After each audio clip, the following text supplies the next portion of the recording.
alguns vacilos que eu vejo palestrantes populares, conhecidos, palestrantes que não são populares cometendo, e eu quero compartilhar com você para que você não cometa.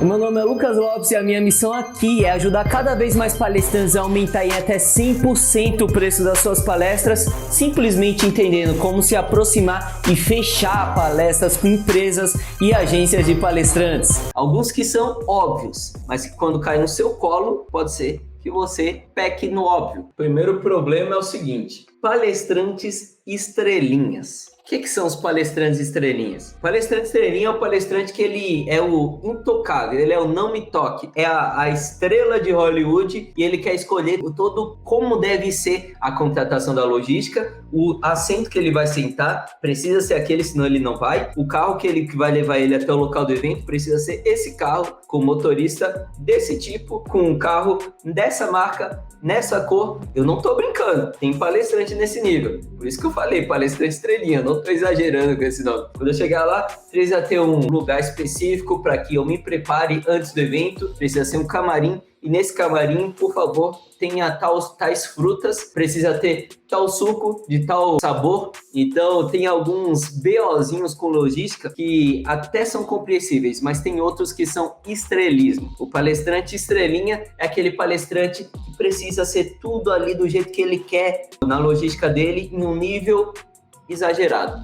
E isso acaba dificultando a vida do contratante. A vida do contratante seria algo que o palestrante precisaria facilitar. E quando o palestrante ele atrapalha o meu trabalho de vender tempo para o meu cliente, eu desindico esse palestrante.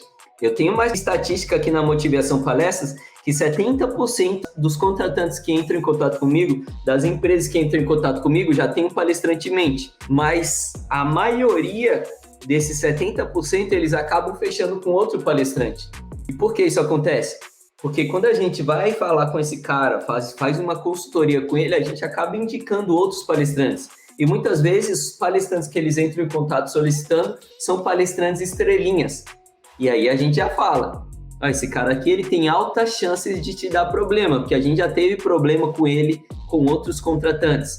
Ele já chegou na cidade e fez um chilique para que o contratante reservasse um hotel para ele, e no final das contas ele nem usou aquele hotel. História real, palestrante conhecido. Provavelmente você tem o livro desse palestrante em casa, zip na boca para você não descobrir quem é. Isso atrapalha, por isso eu desindico para os nossos clientes e esse cara acaba perdendo oportunidades.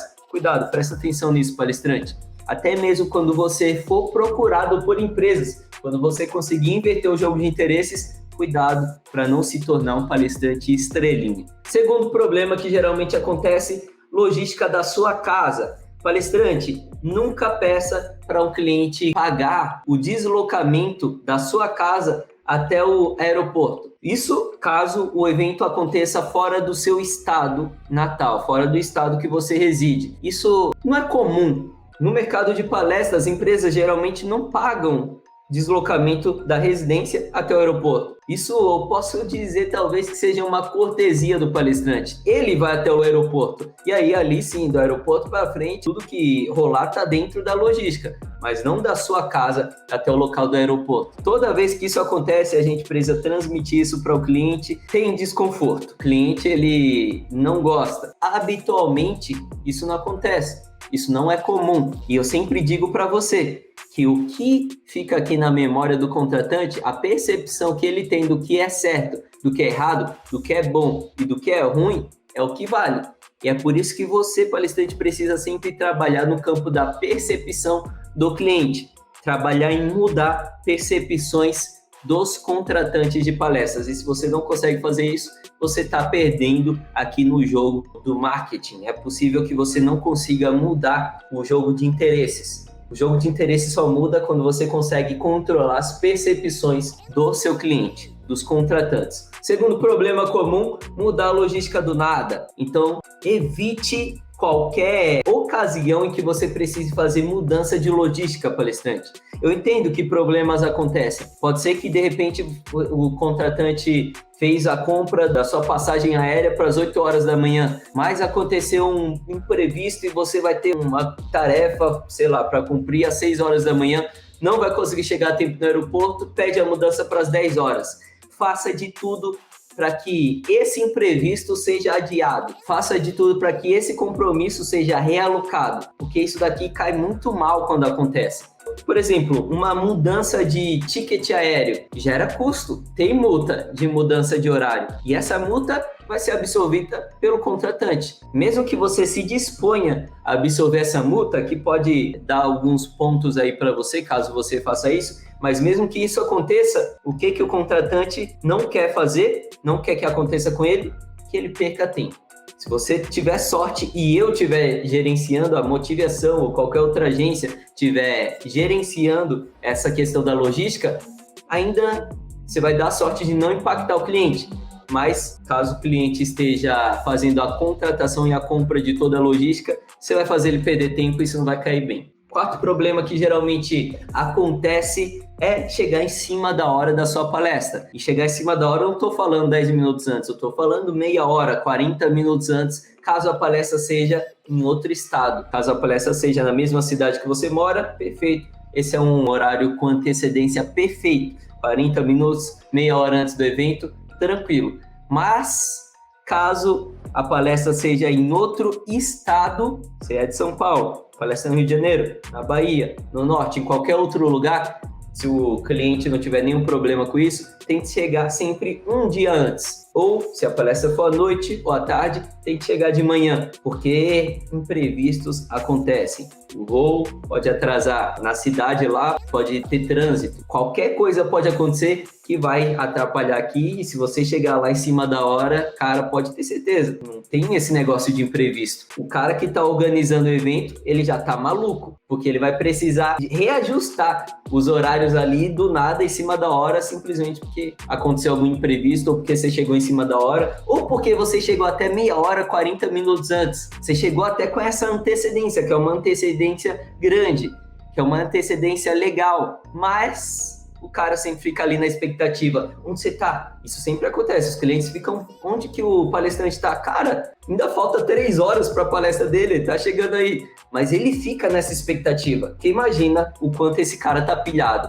Será que eu vou precisar realocar os horários? O cara, ele entregou a palestra, ou então meu diretor aqui, estava previsto ele falar 40 minutos, ele falou 20, vou precisar que o palestrante entre antes. Esteja preparado para tudo. Então, se possível, chega lá um dia antes do evento, esteja lá próximo ao local, já se coloque à disposição. Qualquer coisa que acontecer, você vai estar ali, você vai ganhar pontos com esse cliente. Se algum imprevisto acontecer, ou mesmo se nada acontecer, você vai ganhar pontos por ter se colocado à disposição nesse nível. E o último problema que geralmente acontece, levar acompanhante. A gente está falando de contratação de logística. Se o cliente que paga pela sua logística, quando você coloca um acompanhante para ir com você, você está dobrando o custo com logística que aquele contratante vai ter com você. Então, quando a gente fala aí no Bernardinho, que é um cara que já desperta um alto interesse nas empresas, e ele fala assim, ó, vai eu e vai o meu assessor. O cliente, ele tá na expectativa de assistir a palestra do Bernardinho. Então, isso não é uma coisa que impacta bruscamente a contratação dele. Então, até mesmo essa exigência diminui a probabilidade da contratação. Mas